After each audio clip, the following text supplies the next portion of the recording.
to create an organization, global, to create bridges for young people that I didn't have to work on. Believing in humanity, but with action, and saying we must hold ourselves accountable and we must do better. We must do better. Comment regarde-t-on le monde aujourd'hui et qu'est-ce qu'on veut qu'il devienne? Comment est-ce qu'on l'imagine?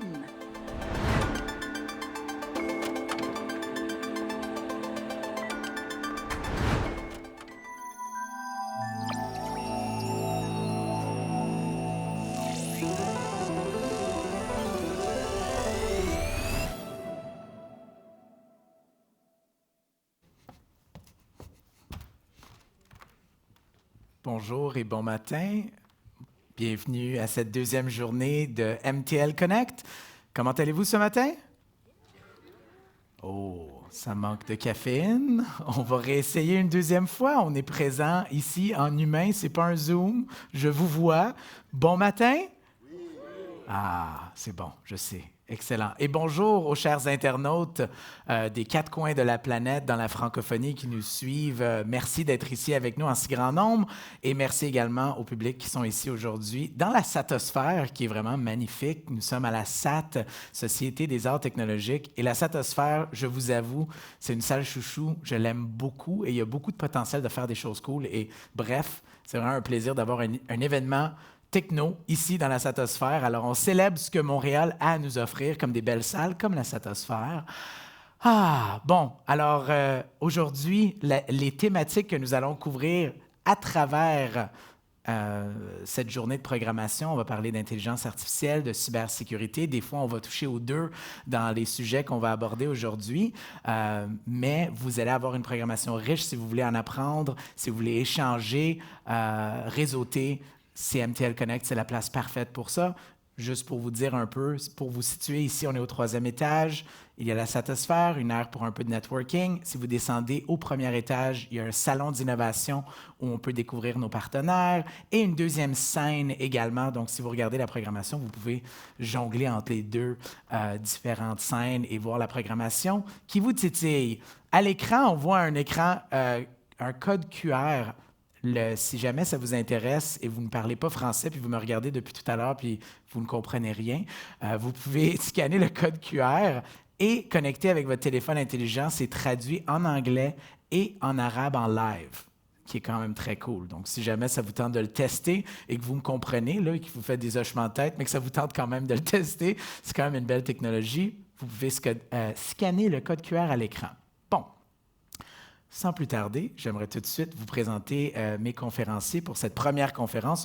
On parle de construire la confiance, l'IA responsable en santé 7 ans après la Déclaration de Montréal. Alors, je vais tout de suite inviter les conférenciers à me rejoindre sur scène. Alors, premièrement, Jean-Louis Fraisse, cofondateur de Bot Design. On l'applaudit. Catherine Régis de Ivado. On l'applaudit aussi. Et notre animatrice, conceptrice pédagogique du CHUM, Gaëlle Hermance. À vous de jouer. Bonne conférence. Merci beaucoup, Armand. Bonjour à toutes et tous. Bon matin.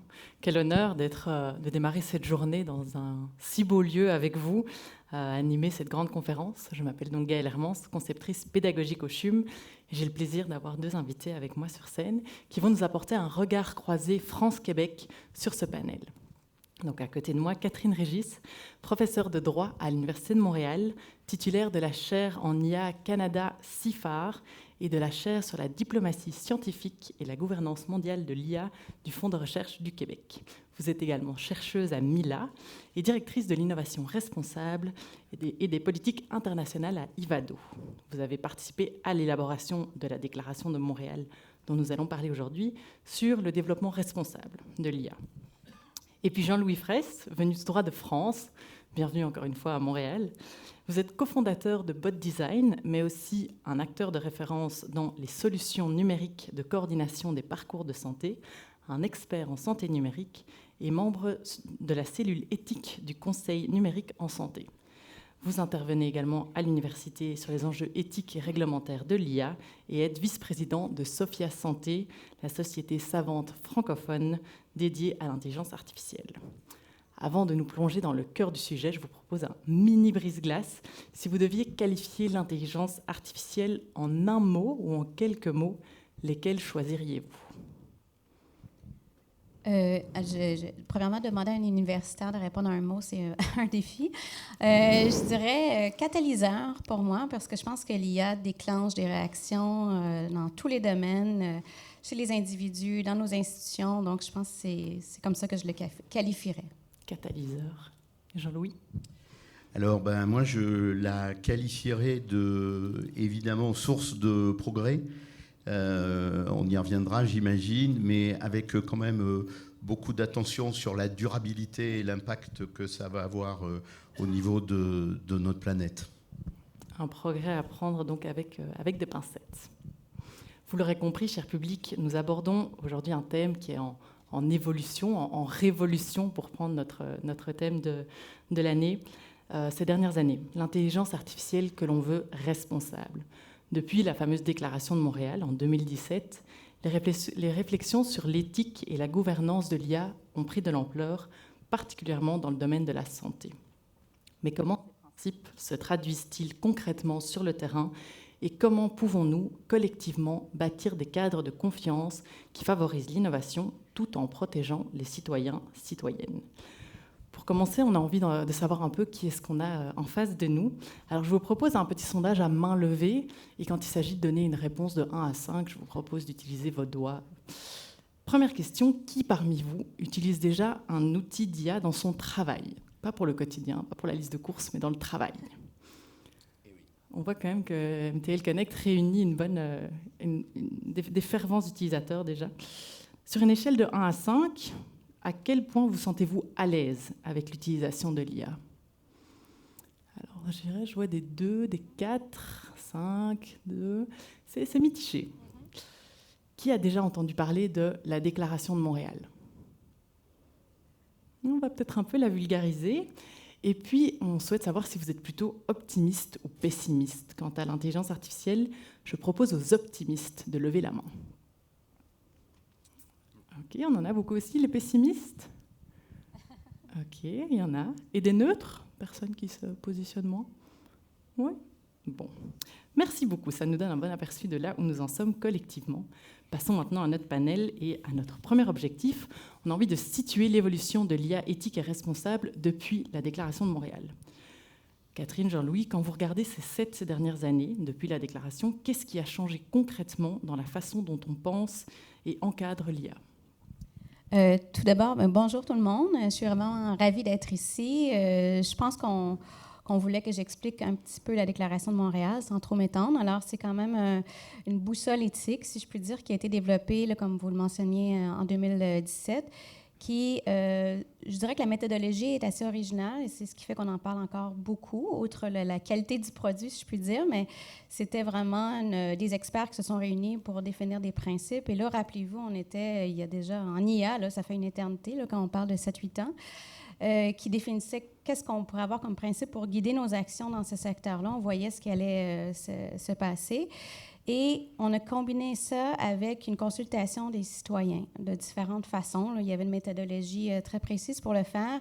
Et c'est vraiment les voix des deux groupes, si je puis dire, ensemble, qui ont donné la Déclaration de Montréal. Cette déclaration, en fait beaucoup de chemin. On a eu aussi un rapport où on évaluait les activités de la déclaration et ça a inspiré notamment des outils à l'international. On pense à l'UNESCO qui s'en est beaucoup inspiré. C'était nommé un des meilleurs instruments éthiques, notamment par un centre à Harvard. Donc, il y a beaucoup de chemins qui ont été faits. Ça a aussi pénétré un peu les milieux d'enseignement. Là, on utilisait la déclaration pour enseigner un peu les grands principes qu'on devrait suivre. Et je dirais que si j'avais à résumer un peu où on en est, là, le chemin parcouru, outre le fait que la déclaration a donné une impulsion, je pense que pour y avoir réfléchi un peu, j'irais avec une analogie liée aux saisons. Donc, il y a à peu près 7-8 ans, c'était la saison de l'éthique. Hein. On voyait que l'intelligence artificielle prenait de plus en plus de place. On n'était pas du tout avec l'IA générative qu'on a maintenant, mais on cherchait des moyens souples et rapides pour se donner des critères. Alors, il y a eu la déclaration, mais il y a eu beaucoup d'outils à travers le monde qui se sont développés pour faire réfléchir, donner un encadrement, mais on n'était pas dans le besoin de réglementation plus strict à ce moment-là. Après, il y a eu puis toutes les saisons se cumulent, si je peux dire. On n'enlève pas une saison quand on passe à l'autre.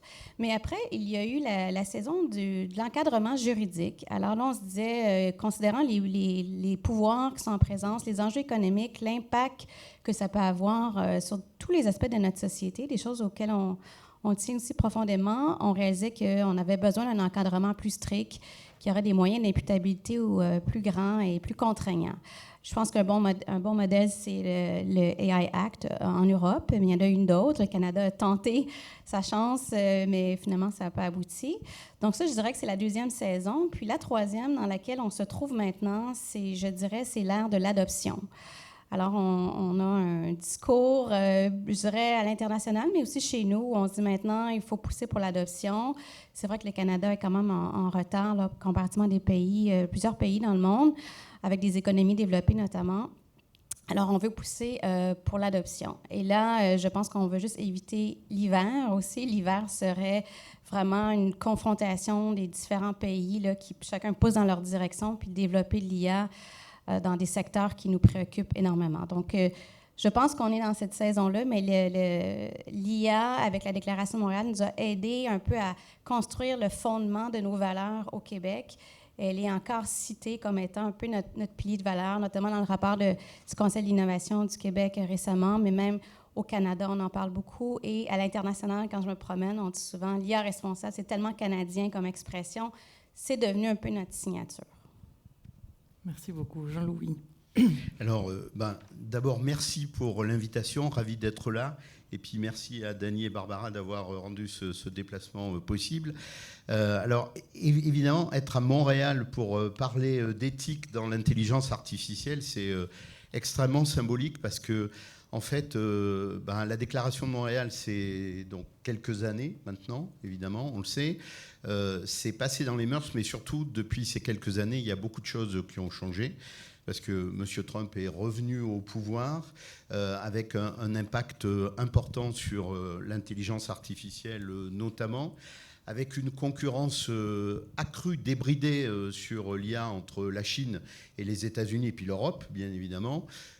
Et donc, du coup, aujourd'hui, tout ça prend une résonance particulière à un moment donné aussi où l'adoption de l'intelligence artificielle au quotidien, on l'a vu dans la salle, qui aujourd'hui au boulot n'utilise pas au moins une fois par jour un outil tel que ChatGPT. Alors on parle de celui-là parce que c'est le plus connu, mais donc c'est en train de bouleverser complètement la façon de travailler.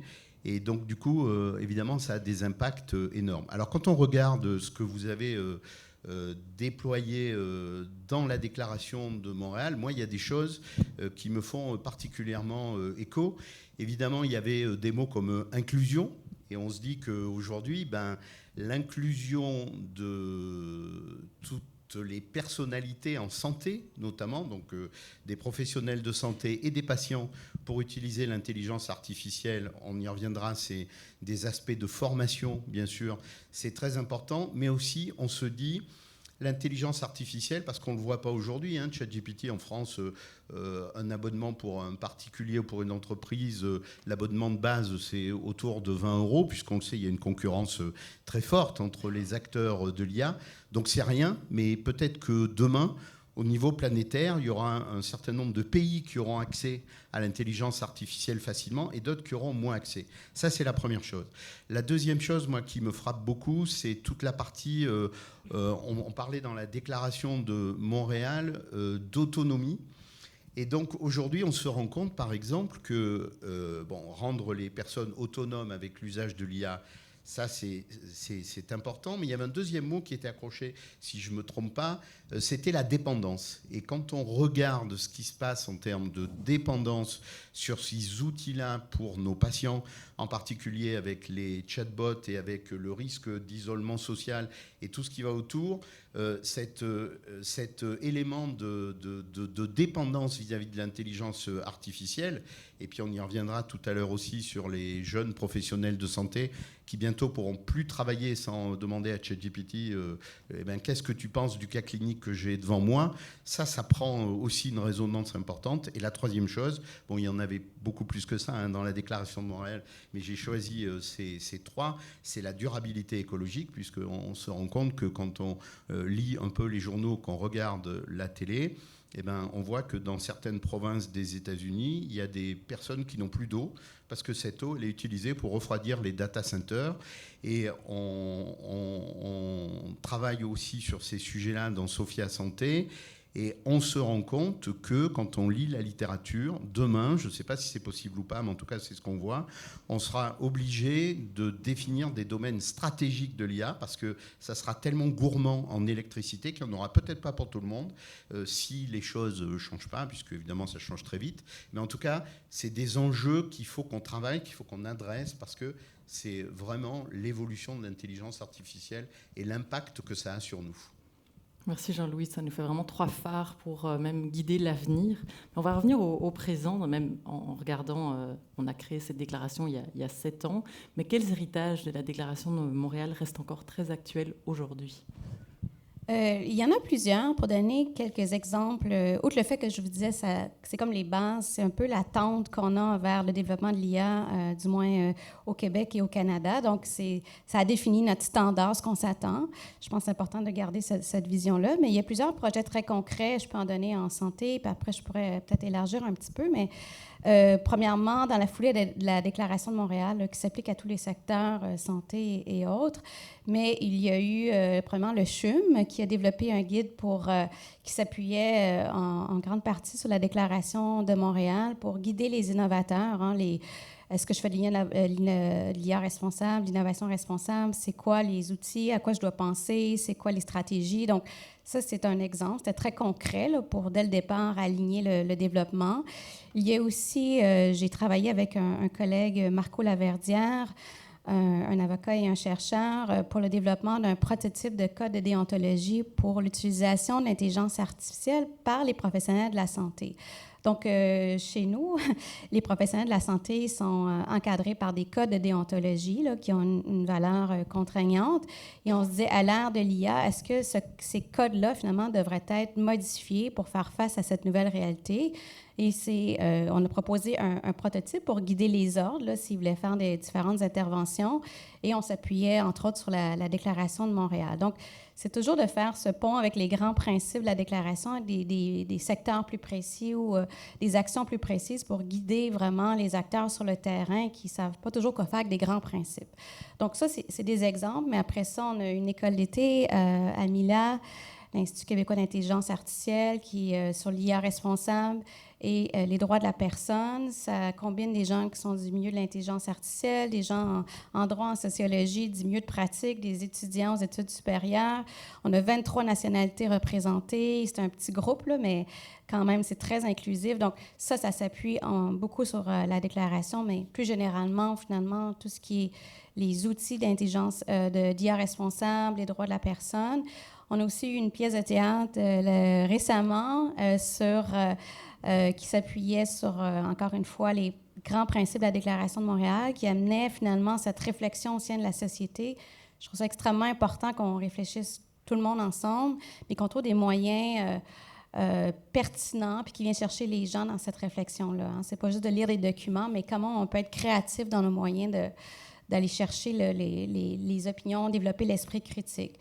Ça, c'est un autre exemple, mais il y en a plusieurs. Puis faut pas arrêter. Il faut toujours, comme je disais, continuer le mouvement, développer sa réflexion critique, penser à des outils pour concrètement alimenter les gens sur le milieu, les gens du milieu de la santé, les étudiants qui vont devenir des praticiens et plus généralement la société. Alors, évidemment, pour moi, la Déclaration de Montréal, ça a été le go, ça a été le top départ de plein de choses. Alors, évidemment, de l'éthique, bien sûr. Alors, derrière, l'Europe a mis en place l'IA Act. Et donc, aujourd'hui, on voit bien que cet IA Act outre le fait qu'il est là pour encadrer les pratiques, il est en train de se déployer actuellement. Dans le cadre de la loi, il va être transposé dans différents pays, dans la législation des différents pays. Mais en fait, on voit bien qu'aujourd'hui, il y a un vrai enjeu de déploiement de ces questions éthiques, et que ces outils, il faut donner aux utilisateurs la compréhension de tout ça. Et donc, en particulier, tu le disais tout à l'heure, moi, je collabore avec la délégation du numérique en santé, qui est le ministère de la Santé française. Et donc, du coup, on a déjà déployé plusieurs documents sur justement comment concevoir de l'intelligence artificielle responsable. Et puis évidemment, il y a derrière un certain nombre de guides, on en reparlera tout à l'heure, mais pour la formation, parce que l'IA va avoir un impact énorme sur la formation des professionnels de santé qu'on doit absolument repenser, mais également sur la façon dont elle va être déployée dans les établissements de santé. Et là, je crois qu'on a tout dans la déclaration de Montréal pour se dire comment est-ce qu'on met en application, quoi. Oui, donc encore un outil très actuel parce qu'il guide les travaux qui sont créés aujourd'hui. Alors notre objectif 2, c'est d'identifier les principaux enjeux et dilemmes actuels. On parle beaucoup de données. Quels sont aujourd'hui les vrais défis autour de la qualité et de l'utilisation des données en santé ? Jean-Louis. Alors, aujourd'hui, évidemment, on sait que le carburant de l'IA, c'est les données. Mais évidemment, ce sont les données de bonne qualité, puisque on sait qu'un des enjeux, c'est d'entraîner de l'intelligence artificielle, notamment sans créer de biais qui créent soit des mauvaises décisions, soit des exclusions. Donc, un des premiers enjeux, c'est la qualité. Le deuxième enjeu, c'est évidemment l'accessibilité aux données. Et donc, du coup, aujourd'hui, il faut que cette accessibilité, elle se fasse dans un cadre de confiance pour les patients, parce que, évidemment, je crois que si on parle de progrès médical et de progrès social, tout le monde est OK pour, je dirais, mettre à disposition ces données de santé. Mais on voit bien qu'entre trois façons de voir la donnée, que sont la Chine, où la donnée est la propriété de l'État, les États-Unis, où la donnée, c'est la propriété de la personne qui le génère. Et donc, quand on dit propriété, c'est qu'il a la capacité de la vendre. Et en Europe, où on est dans une situation intermédiaire, où la donnée, on en fait ce qu'on en veut, mais on n'a pas le droit de la vendre, évidemment, c'est des enjeux aujourd'hui qui sont extrêmement importants. Et puis, si on veut élargir sur ces éléments-là, évidemment, derrière cette donnée, elle va alimenter l'IA. Chez les professionnels de santé, on dit on ne peut pas transformer les professionnels de santé en collecteurs de données parce qu'ils ont autre chose à faire. Il faut qu'ils s'occupent des patients aussi. Donc, il faut qu'on vérifie tout ça. Et puis, sur la partie intelligence artificielle liée aux données, moi, je trouve qu'il y a un élément important, c'est cette pression qu'on met sur le professionnel de santé aujourd'hui, parce que, quoi qu'il en soit, l'IA, elle est présente dans la santé. C'est pas demain, c'est déjà aujourd'hui. Par contre, évidemment, cette IA, elle va demander au médecin d'aller vérifier que ce que l'IA lui propose, c'est correct ou pas.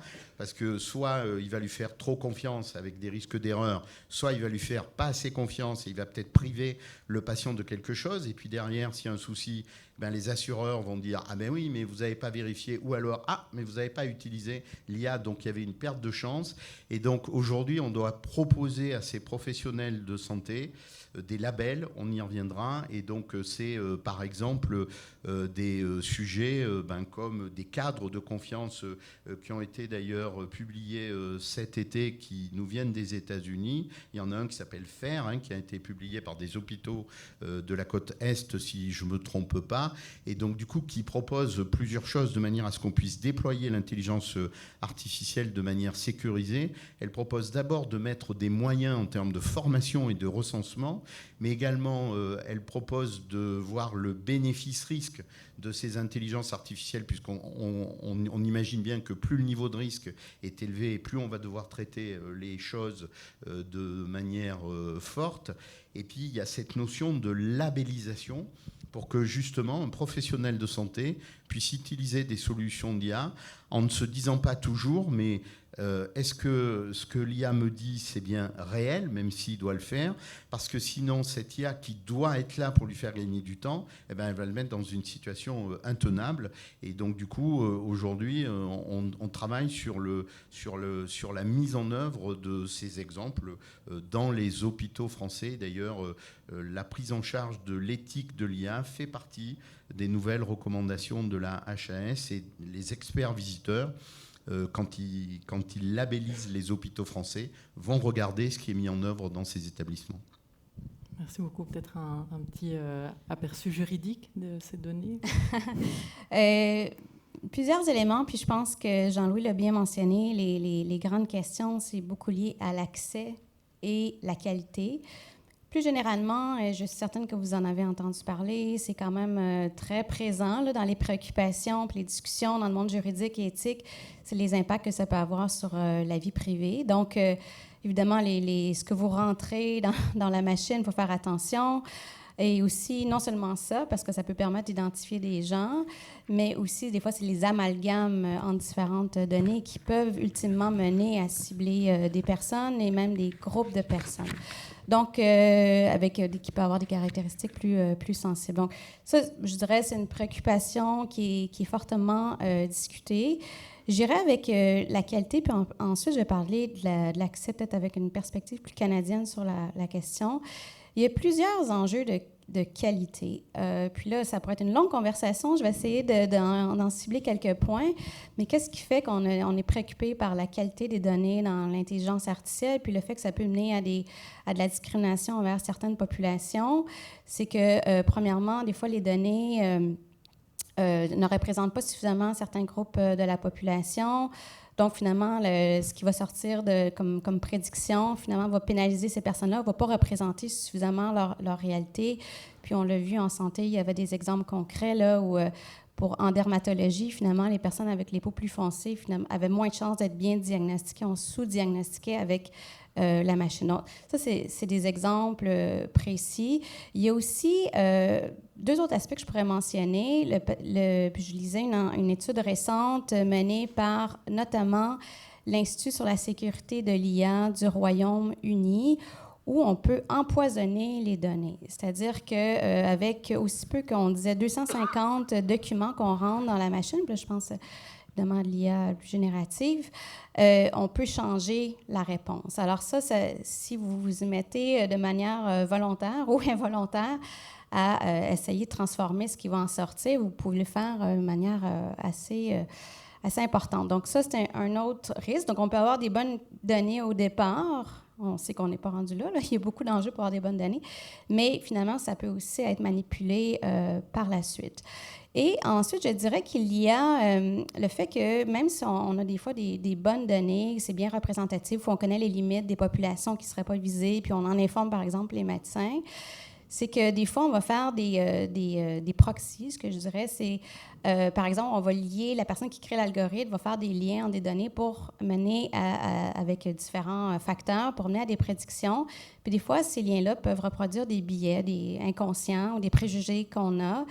Et il y a eu des cas de ça. Je vais vous donner un exemple. Aux États-Unis, on avait utilisé la consommation, les coûts engendrés par une personne dans les années précédentes pour prédire sa capacité ou sa plus grande fréquence à revenir aux urgences. Puis on triait comme ça. Sauf qu'on sait que les personnes qui ont moins de coûts, souvent, c'est qui ont des difficultés d'accès au système de santé. Ce n'est pas nécessairement parce qu'ils n'ont pas l'argent, parce qu'ils sont discriminés. Donc, il y a aussi les amalgames, si je puis dire, qu'on peut faire qui vont mener à de la discrimination. Donc, c'est vraiment un gros enjeu et il y a beaucoup de gens qui réfléchissent à ça. Il y a eu un rapport récemment un rapport international sur la sécurité de l'IA qui dit qu'il y a beaucoup de techniques qui se développent. On améliore pour essayer de limiter les biais, mais encore, la technique n'est pas tout à fait au point pour les enlever complètement. Donc, c'est vraiment une réalité préoccupante sur laquelle il faut travailler.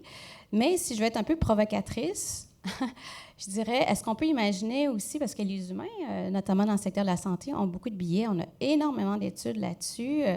Les professionnels de la santé, comme tout humain, peuvent avoir des préjugés inconscients. Bon, il y a un paquet de données là-dessus. Donc, est-ce qu'on peut imaginer éventuellement que la machine, là, on n'est pas rendu là, n'est pas capable de faire une prédiction sans biais, mais si on arrivait à la travailler, est-ce que les humains et la machine ensemble pourraient en arriver à produire finalement un résultat qui serait plus exempt de biais? Donc, il faut aussi penser à cette alliance humain-machine éventuellement. Puis pour avoir testé un peu l'idée avec des gens qui développent l'IA, on n'est pas rendu là, mais on pourrait en arriver à un scénario où ça nous aiderait à diminuer nos biais. Bon, ça, je vous lance sur une piste un peu plus provocatrice. Et enfin, je dirais l'accès aux données, c'est toujours quelque chose on a besoin de beaucoup de données en IA qui préoccupent les gens qui font de la recherche là, responsable dans ce secteur-là. Et je dirais qu'au Canada, pour avoir été sur un groupe canadien qui réfléchissait à l'accès aux données, il y a aussi la réalité de la fédération dans laquelle on est, où souvent les données sont par province, ne transitent pas, on n'est pas nécessairement capable d'en arriver à avoir des grandes banques de données avec des données de grande qualité aussi qu'on a, là, vu qu'on a une grande partie de notre système qui est public. Alors, voilà, en France, par exemple, je pense qu'ils ont trouvé une façon de fédérer leurs données. Je ne sais pas si ça fonctionne bien. Là, on me dit des échos plus ou moins variables. Mais il y a aussi l'enjeu là, pour avoir accès chez nous à des données. Là. Merci à tous les deux. C'est vraiment intéressant. On parle de transparence, responsabilité, adoption. On sent donc des tensions entre l'innovation et la réglementation. Comment est-ce qu'on peut trouver l'équilibre? Est-ce que c'est moi qui... oui, OK. Alors, moi, j'avoue qu'avec les années, je suis devenue un peu plus allergique, de plus en plus allergique, je dirais, à quand on oppose réglementation puis innovation. Je pense que c'est une fausse dichotomie. La vraie question qu'il faut se poser, c'est quel genre de réglementation on a besoin pour créer et développer de l'IA de manière responsable. Et là, je vais vous donner quelques données pour expliquer mon point, notamment. Au Canada, il y a 75% des Canadiens, c'est un récent rapport de KPMG là, 2025, qui disent que pour augmenter leur confiance dans l'intelligence artificielle, ils veulent avoir un encadrement approprié de l'intelligence artificielle. Donc, la confiance est grandement liée aussi à la réglementation. Et même quand on a fait la Déclaration de Montréal, non seulement on est arrivé à produire des principes, mais c'est accompagné d'un rapport qui faisait des recommandations de politique publique. Et quand on a consulté les gens pendant la déclaration, il y avait plus de 500 personnes, ils disaient régulièrement que pour eux, pour qu'ils aient confiance dans cette technologie, ils avaient besoin de savoir que leur gouvernement prendrait les mesures nécessaires pour l'encadrer.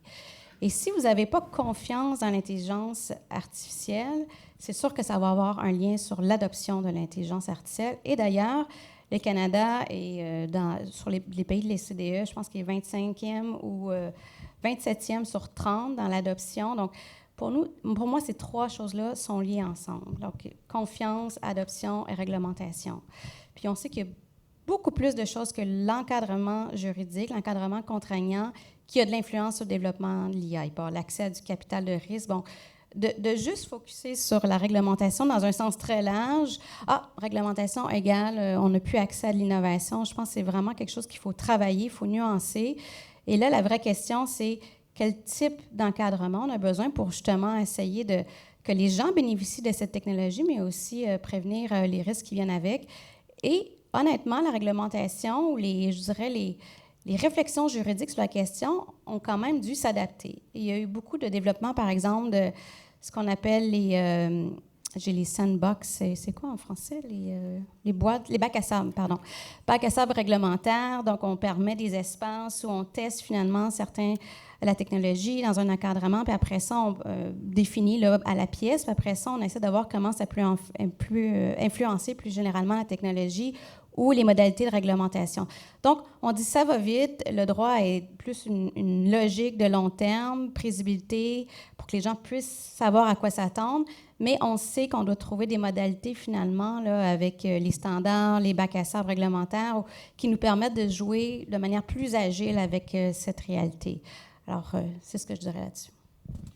Alors moi, sur évidemment la partie réglementation, c'est un véritable enjeu avec l'intelligence artificielle. Pourquoi ? Parce que évidemment, dans la santé, la réglementation, elle va permettre de garantir qu'on ne fait pas courir de risques aux patients en utilisant de l'IA et évidemment aux professionnels de santé en termes d'éthique et de responsabilité. Et on a un gros problème avec ça, c'est qu'aujourd'hui, les méthodes d'évaluation, en tout cas européennes et françaises dans la santé, c'est carrément le cadre des essais cliniques. Or, l'IA, elle pose un problème double, qui est le premier, c'est sa caractéristique, entre guillemets, d'instabilité, puisque aujourd'hui, on a l'habitude au ministère de la Santé, la HAS et la NSM, de valider des choses qui sont figées. Or, par définition, l'intelligence artificielle, elle est très évolutive. Et donc, du coup, cette instabilité, on ne sait pas comment l'évaluer. Deuxièmement, quand on parle de réseau de neurones, évidemment, on a du mal, quelquefois, à comprendre. On parle de boîtes noires à tort, parce que ce n'est quand même pas des boîtes qui sont complètement noires. Mais en tout cas, on a du mal à évaluer les circuits de décision. Et donc, du coup, aujourd'hui, on valide des intelligences artificielles qui sont figées. Or, par définition, une intelligence artificielle, elle n'est pas figée. Donc, aujourd'hui, on est un peu dans une impasse. Et il faut que les autorités de santé, notamment la HAS, qui s'en emparent, et je les salue, puissent évoluer sur ces systèmes-là. Parce qu'il y a ça, puis il y a la partie derrière, accès au marché, remboursement. Et c'est pareil, le remboursement, il est axé sur des essais cliniques figés. Or, l'intelligence artificielle, elle n'est pas figée. Deuxième préoccupation, qui est liée à la réglementation, ça va être la formation des étudiants. Pourquoi je le lie à la réglementation ? C'est que, en fait, aujourd'hui, on se rend compte que, notamment dans les professionnels de santé, mais c'est valable pour toutes les professions, pour acquérir des compétences, il faut avoir engrangé des connaissances, et que ces connaissances, elles demandent d'apprendre et elles demandent de transpirer.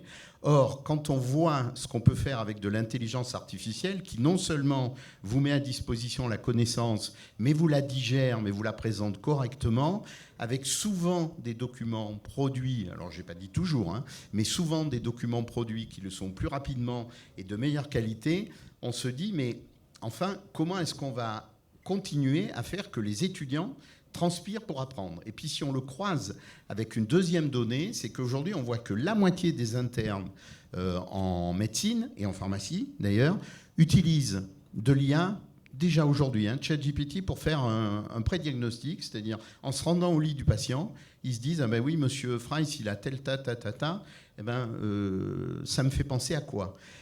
On se dit que cette difficulté à apprendre, cette fainéantise de notre cerveau qui va arriver, parce que moi je le vois bien, la rédaction des mails, j'en rédige de plus en plus comme tout le monde, parce que l'IA me le permet, mais en tout cas avant je me cassais la tête à les relire, aujourd'hui évidemment je le passe dans ChatGPT, me sort un truc que je relis toujours évidemment, mais qui est à peu près correct, et donc du coup je pense que mon cerveau est en train de raisonner différemment et travaille différemment.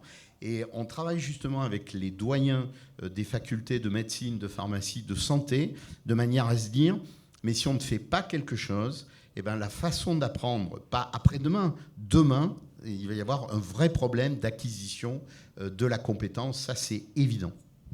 Ça nous donne un très bon aperçu des enjeux actuels. On va passer rapidement sur notre troisième objectif pour laisser le temps à notre public de poser des questions.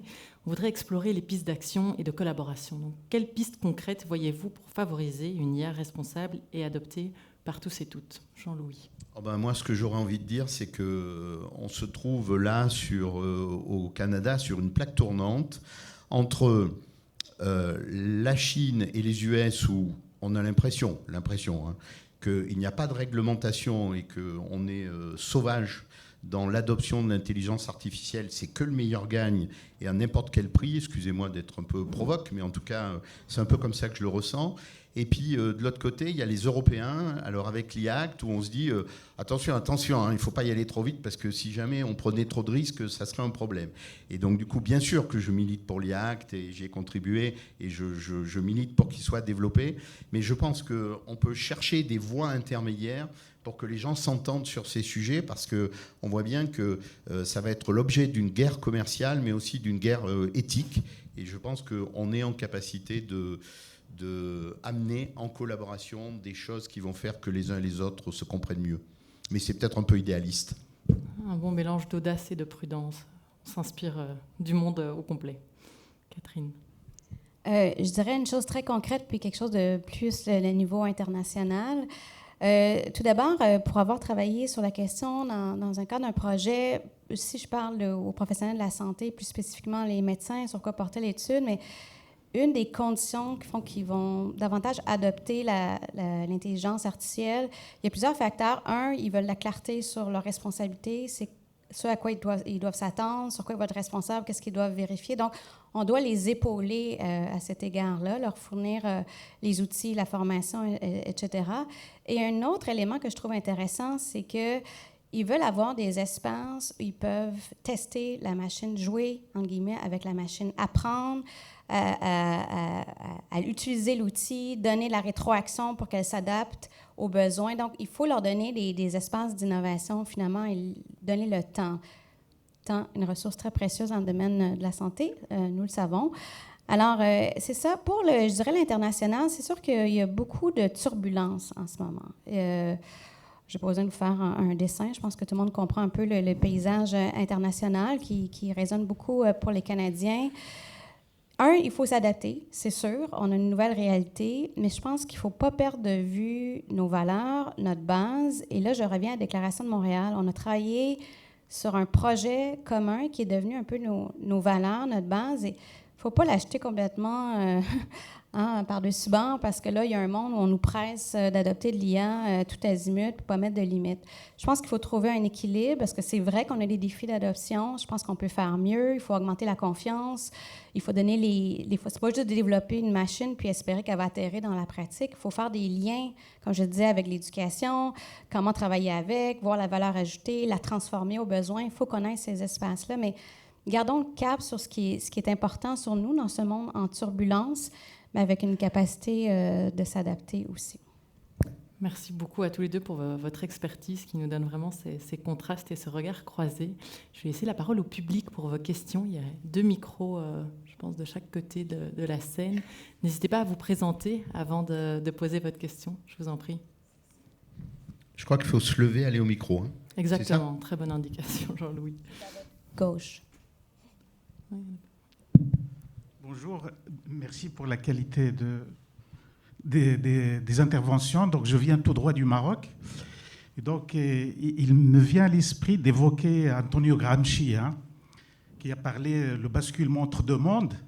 Nous sommes entre un monde qui se meurt, qui est toujours là, et un monde nouveau qui tarde à venir, et dans cet éclair obscur rejaillissent les monstres. Est-ce que les algorithmes ne sont pas les monstres au sens gramscien ?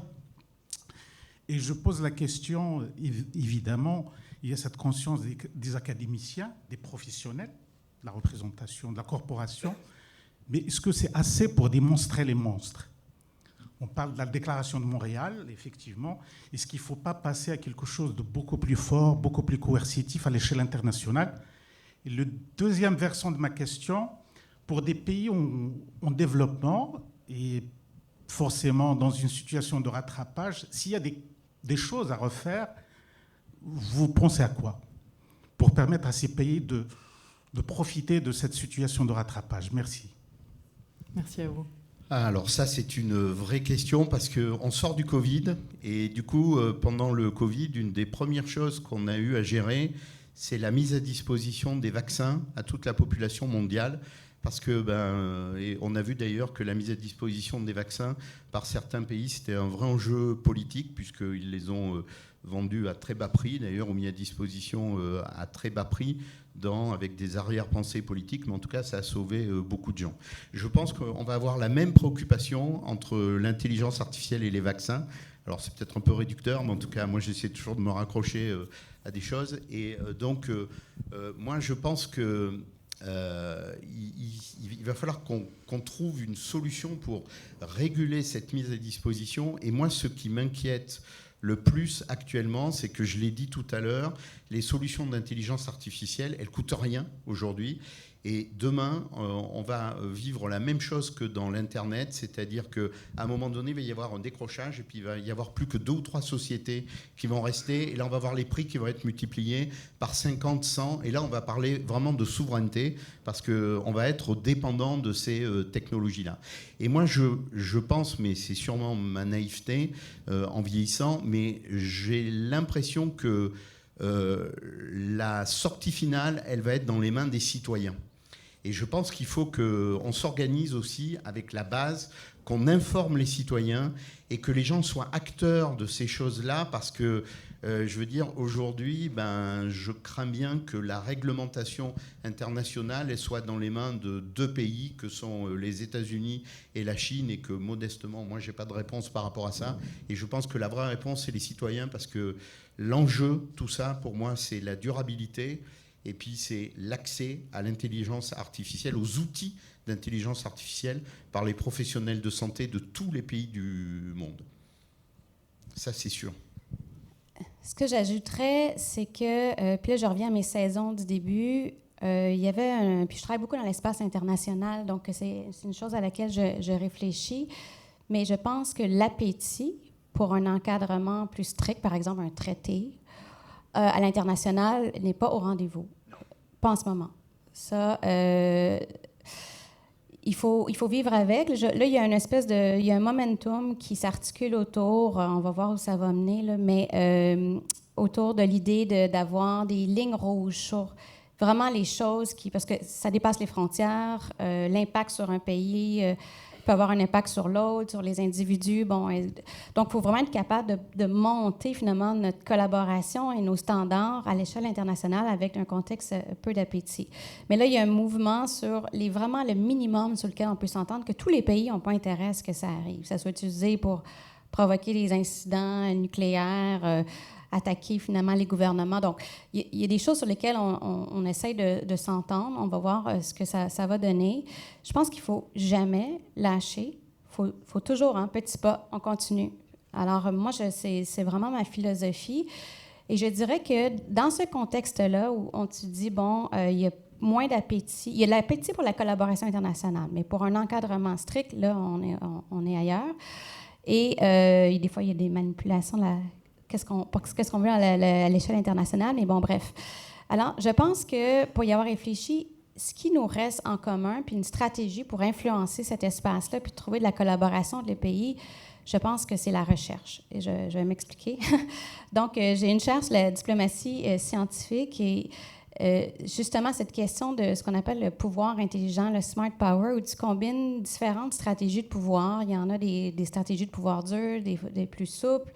Et la recherche en est une souple. Donc, c'est une façon, finalement, puisque le niveau de réglementation a peu d'appétit, il faut que la base en recherche soit solide puis qu'elle amène constamment des données probantes et les mette dans le visage des décideurs, les mettre dans le visage des gouvernements, de la population. Voici ce qu'on sait sur des données solides.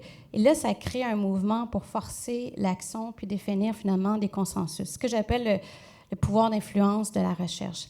Et ça, je suis contente de dire que puis je sais que c'est pas juste le Canada, mais Canada, on est vraiment c'est vraiment une claim to fame, je peux dire, la recherche. On est très fort en recherche, on a beaucoup investi là-dessus. Et je pense que continuer avec ces collaborations-là internationales entre les chercheurs, où on amène ces données-là, on ne lâche jamais, puis on les met dans le visage des gens, excusez-moi l'expression, je pense que c'est une stratégie qui, en ce moment, est importante. Je vois qu'on a encore 2 questions. Je vais demander un petit pouce. Désolée, j'avais une seule. C'est correct. Une dernière question. Bonjour, merci pour la conférence. Je m'appelle Samuel de Horizon Secure, puis paramédic de formation également.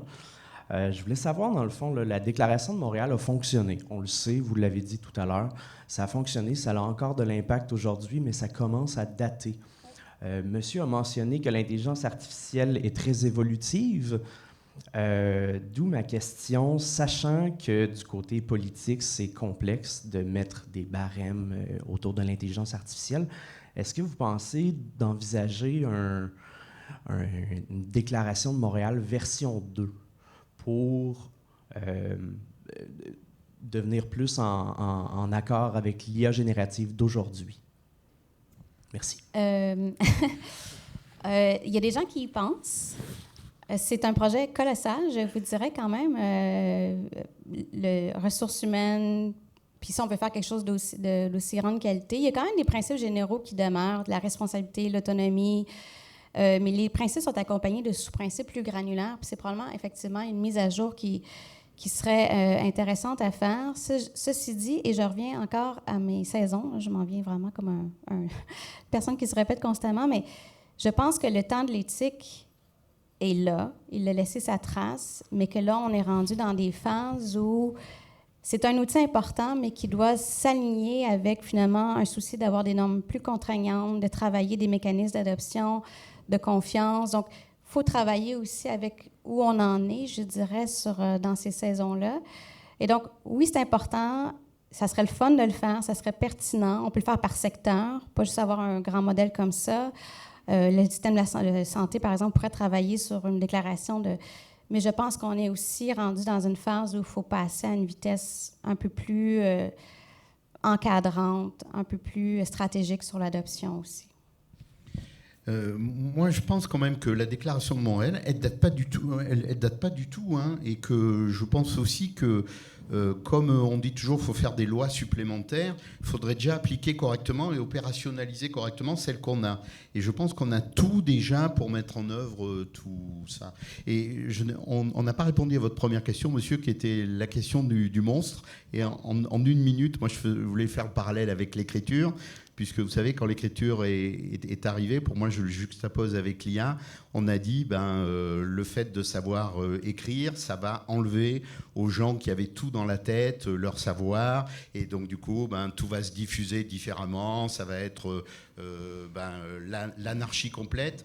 Aujourd'hui, qu'est-ce que serait le monde sans l'écriture? Donc, je veux dire, demain, qu'est-ce que sera le monde sans l'IA? Je pense qu'on n'y échappera pas. Mais moi, on travaille aujourd'hui avec la Direction générale de l'offre de soins, qui est le ministère de la Santé, à mettre en place des comités citoyens, justement, pour avoir leur retour sur l'utilisation de l'IA. Et moi, je redis, ne faisons pas tout ça sans mettre les utilisateurs finaux dans la boucle. Moi, j'adore la rue dans ce domaine, et bien sûr, la rue, c'est pas péjoratif. Merci beaucoup, merci Catherine, merci Jean-Louis pour ces éclairages inspirants et complémentaires. Merci aussi à Dany Girard et Barbara Mathian, ainsi qu'à la Commission permanente de coopération franco-québécoise d'avoir rendu cet échange possible. On retient de cette discussion que l'IA responsable, ce n'est pas une destination figée, mais bien un chemin collectif que l'on construit ensemble. Je vais avancer dans ma conclusion, mais donc il y a 3 leviers qu'on peut retenir de ce panel. C'est la culture, on veut former, on veut sensibiliser, dialoguer, la confiance, créer des espaces que les professionnels, les patients, les citoyens, citoyennes peuvent tester, questionner, des bacs à sable. Et puis la coopération entre disciplines, entre pays, entre milieux, qu'ils soient universitaires, cliniques, politiques, pour avancer ensemble vers une même vision. Merci de votre présence. On vous souhaite une très belle journée, qu'elle soit riche en échanges et apprentissages.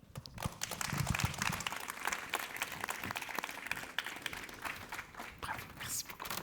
Merci.